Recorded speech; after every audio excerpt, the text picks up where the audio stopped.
Et les rares endroits où effectivement ce modèle a été implanté sans tradition judéo-chrétienne, il l'a été soit par la dictature comme en Turquie, soit au moyen de 2 bombes atomiques comme au Japon, excusez du peu. Donc effectivement, nous vivons aujourd'hui dans un pays qui a un peuple qui a accouché de ses valeurs. Si vous changez le peuple, et c'est ce qui se passe avec cette immigration massive et incontrôlée. Voilà, vous allez me retomber eh bien, sur la théorie. le modèle dans lequel on... Ben oui, bien sûr que... Attendez, la laïcité date de 1905. On n'a jamais parlé de la laïcité jusqu'à dans les années 80 et 90. Pourquoi aujourd'hui on en reparle? Ça a posé problème à personne pendant un siècle. Pourquoi aujourd'hui on en parle? Justement à cause de ça. Et juste sur Didier Lemaire et la guerre civile. Évidemment, moi je pense qu'on est effectivement aux prémices d'une guerre civile. C'est pas localisé, ça se diffuse partout. Aujourd'hui, ce qui se joue, c'est effectivement une espèce de guerre d'Algérie, mais en France. C'est-à-dire avec pour ennemi le français en France, sur sa terre historique, à qui on demande finalement de dégager au profit d'une espèce de néocolonisation maghrébine. Voilà ce qui se passe. Dit que la République est chez elle partout, alors elle doit être, y compris chez elle, à Trappes. Et pourquoi le préfet? Et donc j'en reviens à vous dire... Pourquoi le préfet des Yvelines qui est représentant... Non, mais parce que c'est le représentant de l'État dans le département et de représentant de tous les ministres du gouvernement, y compris le ministre de l'Éducation nationale. Pourquoi le préfet des Yvelines n'a-t-il pas pris les mesures de sauvegarde pour imposer au lycée de Didier Lemaire de le reprendre? Non, je crois que ça aurait été compliqué pour les collègues, les enfants, les parents. C'est ça la République. La République, c'est pas de se carapater. Excusez-moi, mais je trouve que c'est très facile. C'est très facile ce que j'entends sur le plateau là. C'est extrêmement facile. Ce que dit Monsieur le Maire.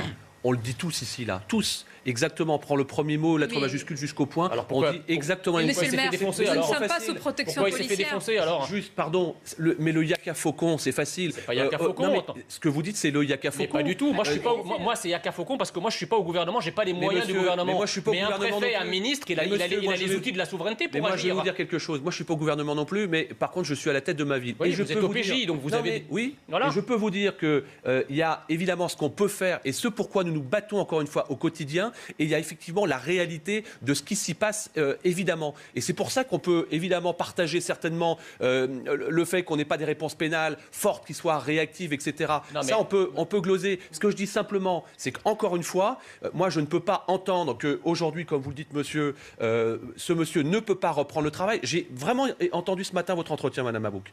Et monsieur dit, je ne peux pas parce qu'en plus, aujourd'hui, je suis engagé politiquement. Bah oui, et je trouve que c'est louable de sa part de pouvoir le dire. Attendez, juste un mot. Il y a quand même d'autres professeurs engagés politiquement. Non, mais ce qui est dingue, ce qui est absolument dingue, dans un centre-gauche, dans un parti... Vous ne vous rendez même pas compte de ce que vous dites. C'est-à-dire que vous êtes en train de nous expliquer que l'État, avec tous les moyens dont il dispose, ne peut pas favoriser la réintégration d'un professeur dans son lycée parce qu'il est menacé, et ce même État, par ses représentants, vous explique qu'il a pris l'islamisme à bras-le-corps et qu'il va lutter contre la menace d'un totalitarisme rampant en France.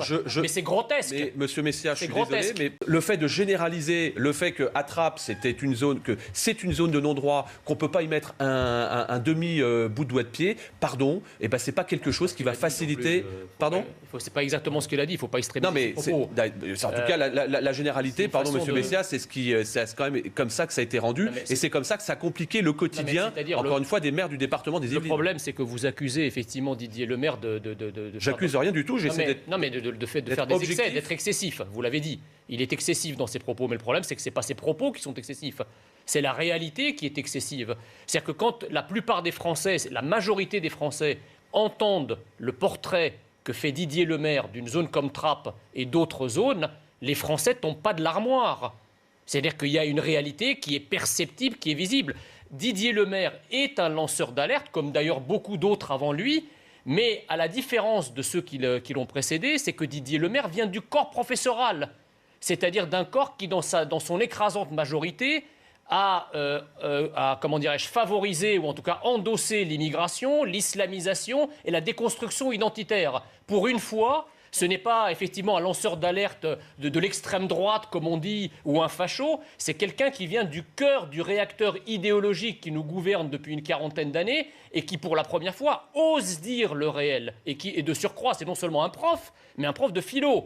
Alors, vous imaginez que toute la bronca qui s'est déchaînée contre lui, doit aussi à cela. Parce que si moi j'avais dit quelque chose de semblable, ou quelqu'un du camp national de manière générale avait fait une telle description de Trapp, on aurait été habitué et on n'aurait rien dit. Mais là, le problème, c'est le messager, c'est pas tellement le message. C'est pour ça d'ailleurs qu'on a essayé de le déglinguer en disant oui, mais finalement, c'est peut-être pas un prof, c'est peut-être tout ce qu'il dit est excessif, etc. C'est le messager qu'on cherche à attaquer. Parce que le message, tout le monde le connaît et tout le monde l'approuve.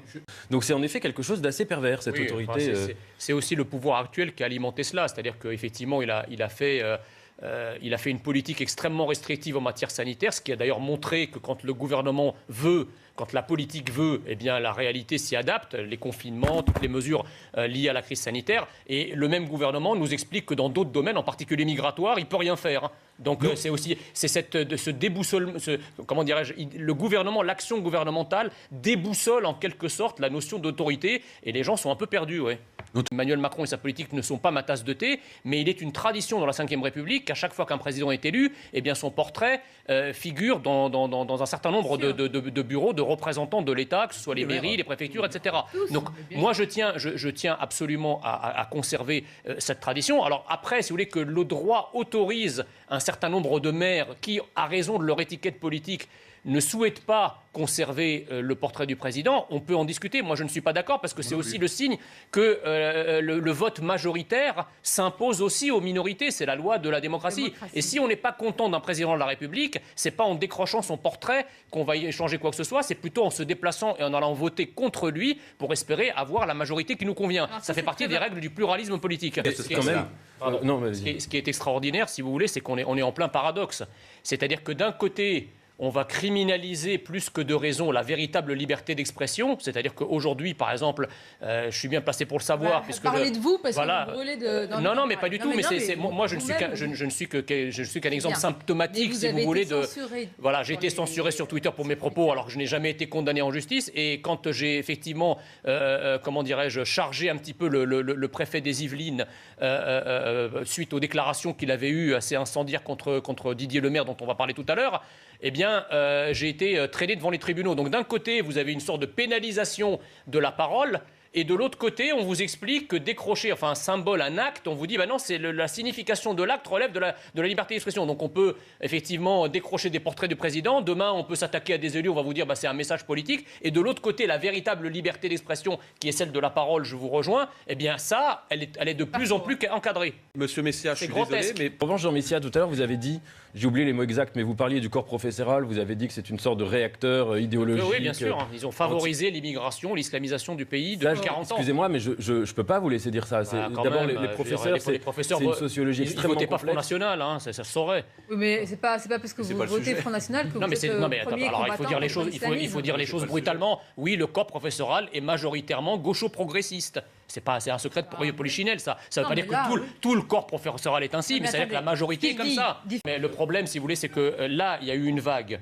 Didier Lemaire pointe la vague et immédiatement, tous les corps constitués médiatico-politiques se précipitent pour mettre des digues verbales. Stigmatisation, discrimination, amalgame, c'est la technique. En tout cas, vos excès ne sont pas facilités non plus. Non, mais ce sont ces écluses-là qui empêchent de saisir le réel dans sa complexité. Ni le déni. Voilà. Le problème, si vous voulez, c'est que face à l'islamisme de manière générale, d'ailleurs à Trappes, dans les Yvelines ou ailleurs, on a deux catégories de personnes dans ceux qui nous gouvernent. On a les cyniques, c'est-à-dire ceux qui jouent avec cet islamisme pour du clientélisme politique, notamment un certain nombre d'élus locaux, de maires, etc. Je vous fais pas la rengaine. Et de l'autre côté, on a les innocents. Pas du tout le cas de monsieur le maire. Non, mais vous savez très bien de quoi je parle.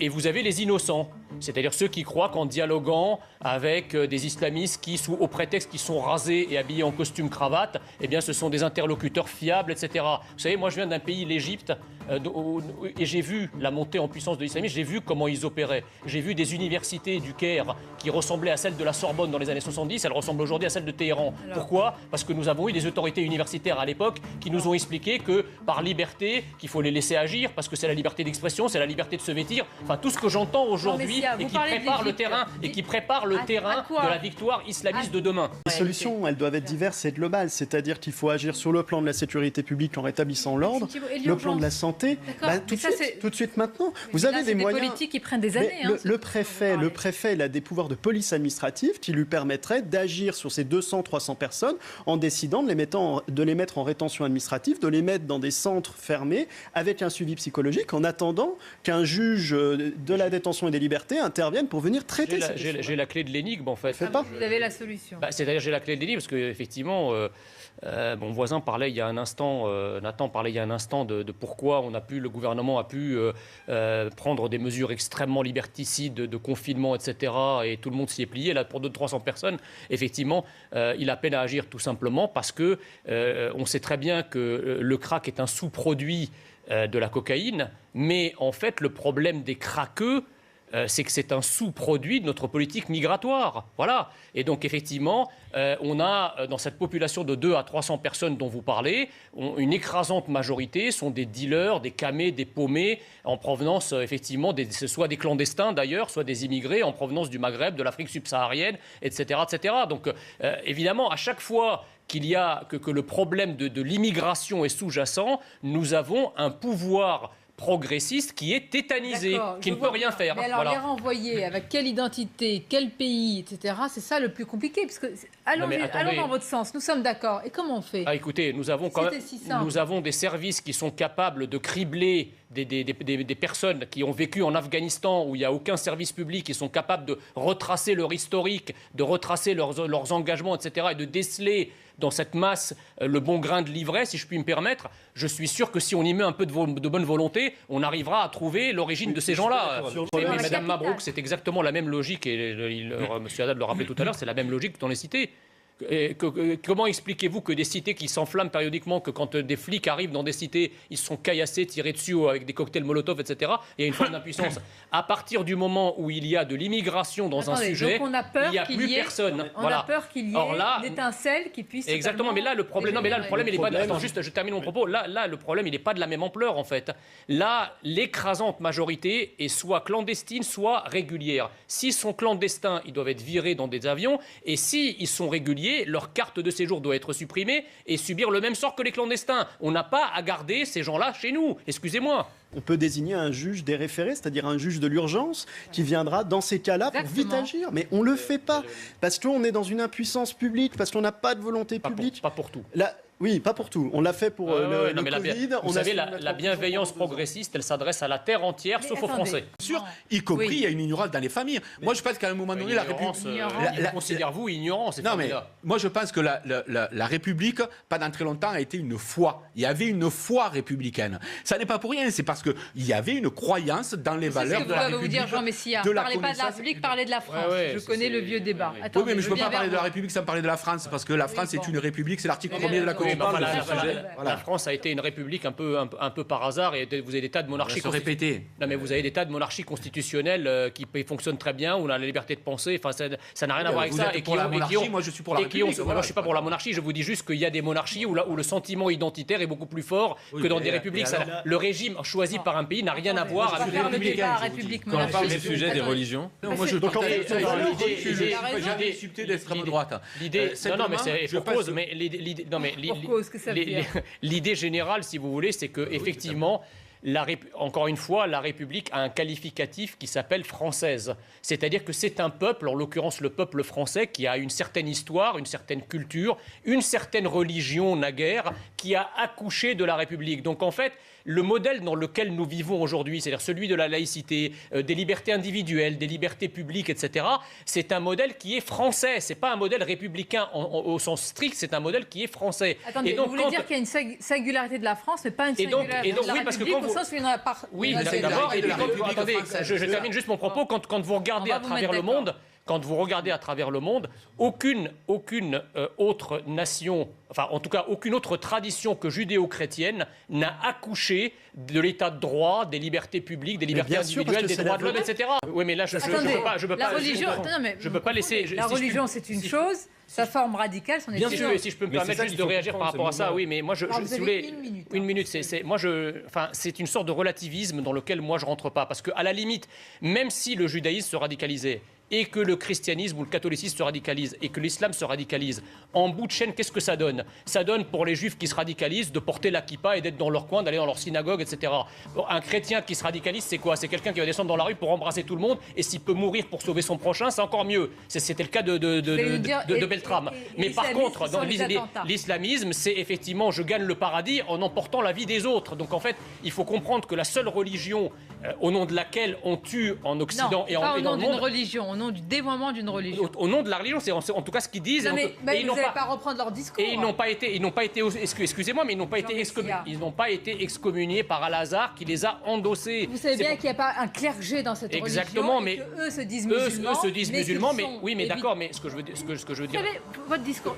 Ce que je veux dire par là, c'est qu'on ne tue pas au nom du christianisme. Il les musulmans qui combattent cet islamisme. On ne tue pas au nom du christianisme et en France, et on ne tue pas au nom du judaïsme en France. On tue au nom de l'islam. C'est aux musulmans, à la limite, de régler cela, parce que quand vous pointez du doigt les radicaux, les terroristes, voire la racaille, on vous dit vous amalgamez. Mais nous n'amalgamons pas. Il faut que la communauté musulmane gère ces problèmes de radicaux et on peut le régler.